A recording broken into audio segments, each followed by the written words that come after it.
હાલો ભાઈ, જય માતાજી, જય દ્વારકાધીશ બધાયની. એવો છે ને નવી વેકેન્સી, જૂની વેકેન્સી ને બધી વેકેન્સીઓ છે ને એના વિશેની વાત કરીએ. અને કેટલીક આવી ને શું છે ને શું નથી, કેટલાક માણસો અમારા પીગ્યા અને બધી ઘણા બધા માણસના પ્રશ્નો છે. આજ અમારે છે સબાતની રજા, હુતા જ બનાવવા વ્લોગમાં આ વિડીયો. એનું કારણ એવું છે કે મારે કંઈ ફેશન બેશનમાં આપણે કંઈ માનતા નથી ને, એલડ્યુન ફેલડ્યુન આન તેન કામ કરે એડિટિંગ, એ કંઈ મારે જરૂર છે નહીં. હું એડિટિંગ હાટું કે આમાંથી રૂપિયા કમાવા હાટું કે XYZ આ કામ સબસ્ક્રાઈબર કરવા હાટું ને લાઇક કરો ને એલડ્યુન કરો ને ફેલડ્યુન કરો ને કોમેન્ટ કરો ને. અને આ જો ભાઈ બીજા નંબરમાં પહેલી વાત એક જ કે કોઈ હાસી કે ખોટી કોમેન્ટો કંઈ કરતા નહીં. કારણ એવું છે કે હું કોમેન્ટો કંઈ જોતો નથી અને મને એમાં કંઈ રસ છે નહીં, બરાબર. હું જવાબ નહીં દઉં અને કોમેન્ટોનો કંઈ વહીવટ જ નહીં થાય ટૂંકમાં. એટલે તમારે રોગે ટાઈમ વેસ્ટ થાય અને મને કંઈ એમાં જામતું નથી, બરાબર. એટલે કોમેન્ટો કોઈ કરતા નહીં, જે કરવો એ ફોન કરી લેવાનો.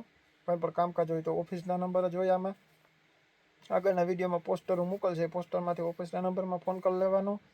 એમાં ન જામે, કંઈ પણ પ્રોબ્લેમ હોય, કંઈ જાણવું હોય તો મારા નંબરમાં ફોન કરી લેવાનો 97 145 12 5 77, બરાબર.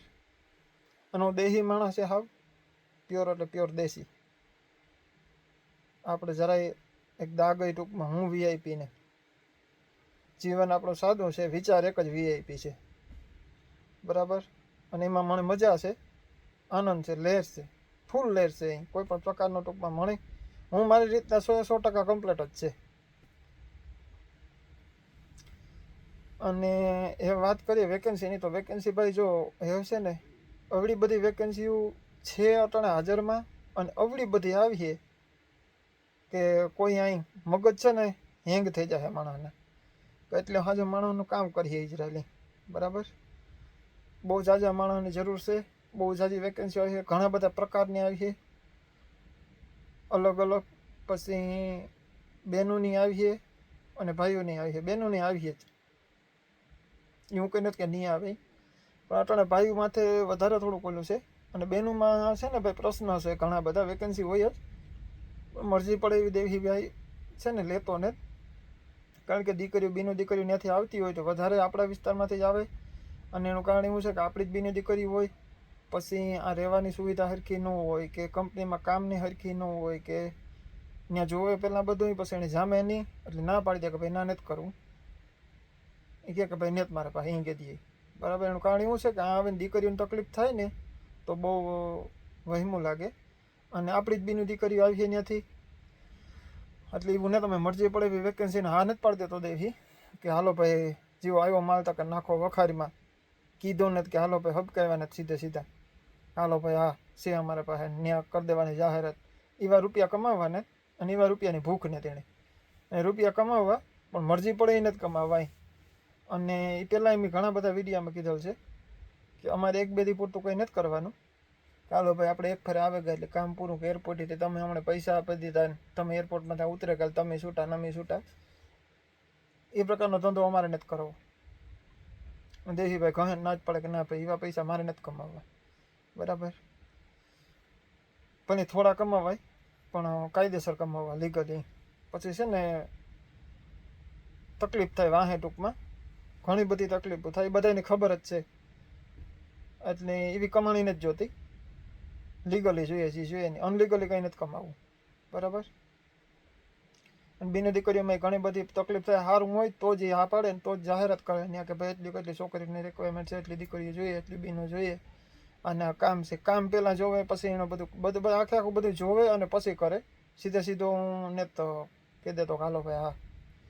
અને બીજા નંબરમાં આજે ઘણી બધી એવી વેકેન્સી આવી છે ને કે તમારો માઇન્ડમાં નહીં હોય એવા બધી પ્રકારની, અને છે અને આવી છે હજે.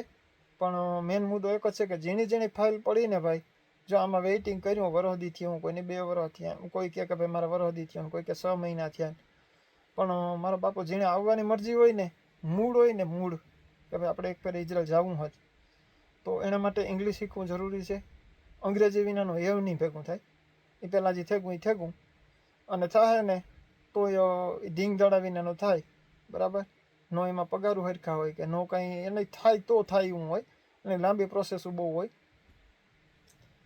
એટલે અંગ્રેજીની રિક્વાયરમેન્ટ છે એના હા પગારું તમને અંગ્રેજી થોડું થોડું આવડતું હોય છે, અને ગમે સ્કિલ આવડતું હોય, ગમે મશીન આવડતું હોય, ગમે એ પ્રકારનું મશીન આવડતું હોય કે ગમે એ તમને કામ આવડતું હોય ને સ્કિલ વર્કરું. આપણે ફોન આવે ને તો કામ કહે કે અમારે જનરલ વર્કરમાં ફાઇલ મૂકવી. જનરલ વર્કરનો મતલબ જ હકીકતથી 90% માણસને ખબર નથી હું છે. જનરલ વર્કર કે બધું કામ આવડવું જોઈએ. તમે જનરલ વર્કરનો મતલબ એ થાય ગમે એ કામમાં મૂકી દો. જનરલ એટલે ગમે એ કામમાં મૂકી દો એમાં હાલે, એને જનરલ વર્કર કહેવાય.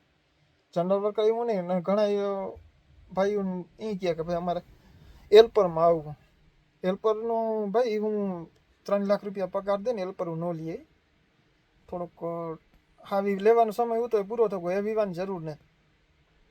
અને જેટલા ટૂંકમાં જ્યાં અટાણે આવે ને અમે તો નથી લેતા એ બધી. પણ પછી એના હશે ને કેસ, લુલા કેસ કહેવાય એને મારી ભાષામાં લુલા કેસ. પછી એના ફોન આવે કે ભાઈ અમે આ એજન્ટ થ્રુ આવ્યા, અમને કંઈક કરી દો. ન થાય ભાઈ, વેરી ન થાય. થાય એમાં કણાયનું તો કોકનું થાય ને કોકનું ન થાય. એટલે બને ત્યાં સુધી કંઈક ને કંઈક અંગ્રેજી તો પહેલાં શીખો. ત્યાં આપણે ઓફિસ ચાલુ જ છે, બરાબર. અને હંમેશા સસ્તું હોય ને, મારા બાપ કહેતો, એ મને ખબર છે. સસ્તું હોય ને એ હંમેશા મોંઘું જ પડે. એક વસ્તુ યાદ રાખવાની, તમે વેજીટેબલ ઘી લેવા જાઓ ને તો ઘી જ કહેવાય, વેજીટેબલ કહેવાય. પણ એ છે ને ખાવ ને એટલે માંદા જ થાવ, બરાબર. તેલ છે એ પામોલીને ખાવ એટલે માંદા જ થાવ. લીવું છે બધું. માંડવીને તેલ લેવું હોય તો થોડુંક મોંઘું તો પડે જ, પણ એ ખાય ને તો નુકસાન ન કરે. અને આ 1-2 દિનો કે 5-10 દિનો આપણે ક્યાંક ગમે એ કારણે મારે પૂગવું હોય, એક ફરે પૂગવાથી કે મતલબ નથી ભાઈ. આ પૂગ્યા પછી ઘણી બધી તકલીફો થાય. અને પછી એના જવાબ, એ પ્રશ્ન કરે ને તો હા જવાબ દેવાના અમારા પાસે જગ્યા ન હોય. એટલે એના કરતાં એવું કંઈ કરવાનું જ નહીં. લીગલી જ રમવાનું. સારી વેકેન્સી હોય એમાં જ લેવાના. અને ગમે એમાં આવશો, બેકરીનું કોઈ મગજમાંથી કાઢી નાખજો. કારણ કે બેકરી કરતાં બીજી જગ્યા ઘણી બધી એવી છે ને કે બધા ટકાના જલસા જ છે હા, બરાબર. અટાણા અમારા બીજા છોકરા આવ્યા પ્લાસ્ટિક કંપનીમાં, અને પ્લાસ્ટિકના મશીનોમાં, મશીન ઓપરેટરો, ઓલા માર્બલવાળા અને વેલ્ડિંગવાળા.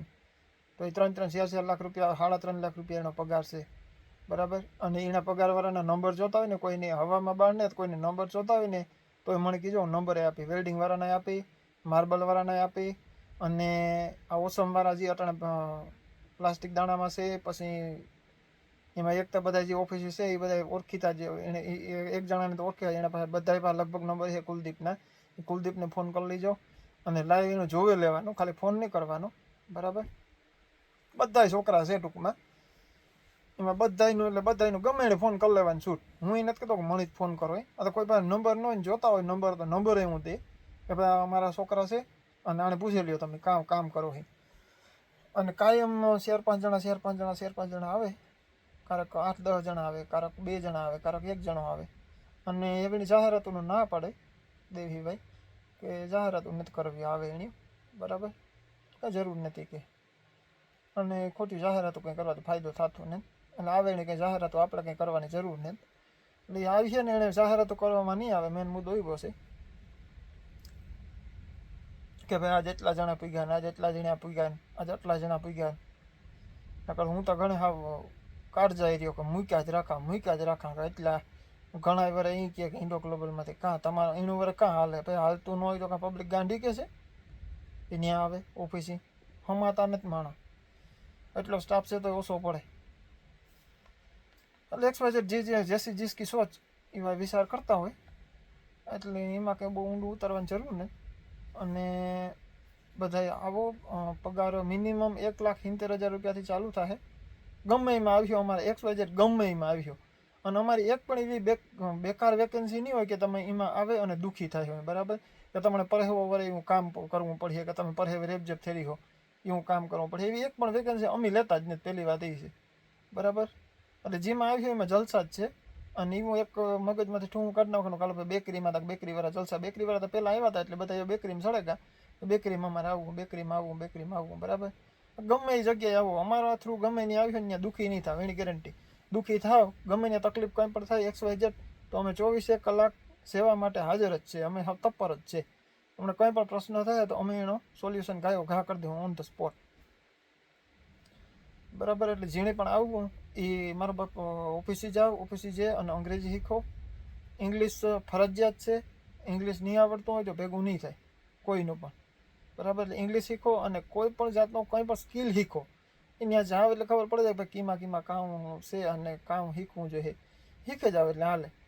અને એવું કંઈ નથી કે નેતા આવડતું એ બધા એ આજો અટાણે આવતા રહ્યા. ઘણા છોકરા એવા આવ્યા કે 5 પાસ છે ને 6 પાસ છે ને એ મશીન ઓપરેટરોમાં આવે ગયા, બરાબર. એટલે મશીન શીખવા એવા કંઈ ત્યાં બેકાર એવા ભયંકર મશીનો નથી કે હાલો ભાઈ ન શીખીએ કે આપણે 10 વર્ષ શીખીએ તો જ આવડે, કે એવું કંઈ ન હોય. આપણે ખેડૂત દીકરા છે બધા ત્યાં, અને આપણે પોરબંદરની આસપાસની બધી પબ્લિક છે ને બધી હોશિયાર જ છે. લગભગ તો આખું ઇન્ડિયન જ હોશિયાર છે. મેન મુદ્દો એ છે. એટલે આપણે આવડે ગયો કા જાય, પણ એમાં આપણો વિસ્તાર તો એક નંબર છે. એ હા ભાઈ એક ફર આવે ગયું એટલે કામ રેડી જોઈએ એને શીખે જ જાય, એટલે મૂંઝાવાની જરૂર નથી કોઈની. અને થોડું ઘણું શીખે અને જાઓ, બાકી ઓફિસે જાઓ તપાસ કરો અને કંઈ પણ કામકાજ હોય ઓફિસે તમને કંઈ નહીં થાય કાલો ભાઈ સંતોષકારક આપણે જવાબ નહીં આવ્યો તો મારા ફોન નંબર હજે પાછા બોલા 97 145 12 5 77. એમાં મને મેસેજ ન કરતા. જો તમારે ખાલી સ્ટેટસ જોવા હોય ને કાયમની વેકેન્સી જોવી હોય તો કાયમ એમાં કામ હોય ભાઈ 300 જણાની વેકેન્સી આવી તો 300 જણા પૂરા થાય ત્યાર થાય ને, 300 તો થવા જોઈએ ને પહેલાં. અટણે પેન્ડિંગ કેટલી વેકેન્સી પડી અમારા પાસે, બરાબર. એટલે વેકેન્સી કાયમ માટે હોય જ. નવી બહુ આશા નહીં રાખવાની. જે આવડતું હોય એમાં બીક લગી શીખો એટલે મેળ આવે જાય. અને અટાણે એમરજન્સીમાં જેટલી સ્કિલ વર્કરો આવીએ ને એ ગાયો ગાદીનું આવવાનું થઈ જાય. ગમે આવડતું હોય ને તમને એટલે ગાયો ગાવવાનું થઈ જાય તમારે. 1.5-2 મહિનામાં તમે આ બેઠા છો, ફાઇલ મૂક્યો ત્યાંથી, બરાબર. અને જૂના જેટલા માણસો જૂના છે ને ભાઈ, જૂના ભલાઈથી જે દુઃખી થયા ને વરોથી, અને એ ભલાઈથી ઓફિસે જાઓ ને કયો ત્યાં વાત કરો સ્ટાફ હારી કે ભાઈ અમારી આમાં અમે ફાઇલ મૂકી હતી ને એવું અમને આ કામ આવડે, કે અમારે આવવું કે નેતા આવવું, કે અમારા ડોક્યુમેન્ટ આલ્યો, બરાબર. એટલે તમારો હરાડો ચાલુ થઈ જાય. અને ત્યાં માવઠા ને આ મેં ને એ બધી માથાકૂટું કરતા આવતા રહ્યો મારા બાપ. 2-5 વર્ષ કરી લ્યો, વહેમું લાગીએ ઘરથી સેટા થોડુંક વહેમું લાગે. બાકી હું બધું હલબું છે. રૂપિયા વહીમાં ને તો રૂપિયા બહુ જાજા છે. એટલે 1-2 વર્ષ કરી 5 વર્ષ ન કરી 3 વર્ષ કરી લ્યો ને તો આખી જિંદગી ટૂંકમાં બેઠા ખાઈએ. 3 વર્ષ દુઃખ ભોગવવું પડે. ઘરના યાદ આવે તો 3 વર્ષ યાદ આવે ટૂંકમાં 3 વર્ષમાં આખી જિંદગીનો રોટલો થઈ જાય. ને આપણે એક કામ કરીએ નાખું ઘર જલસા કરે, સપના બધા પૂરા થઈ જાય અને બધા આવતા રહ્યો. જય માતાજી, જય દ્વારકાધીશ, જય ભગવાન.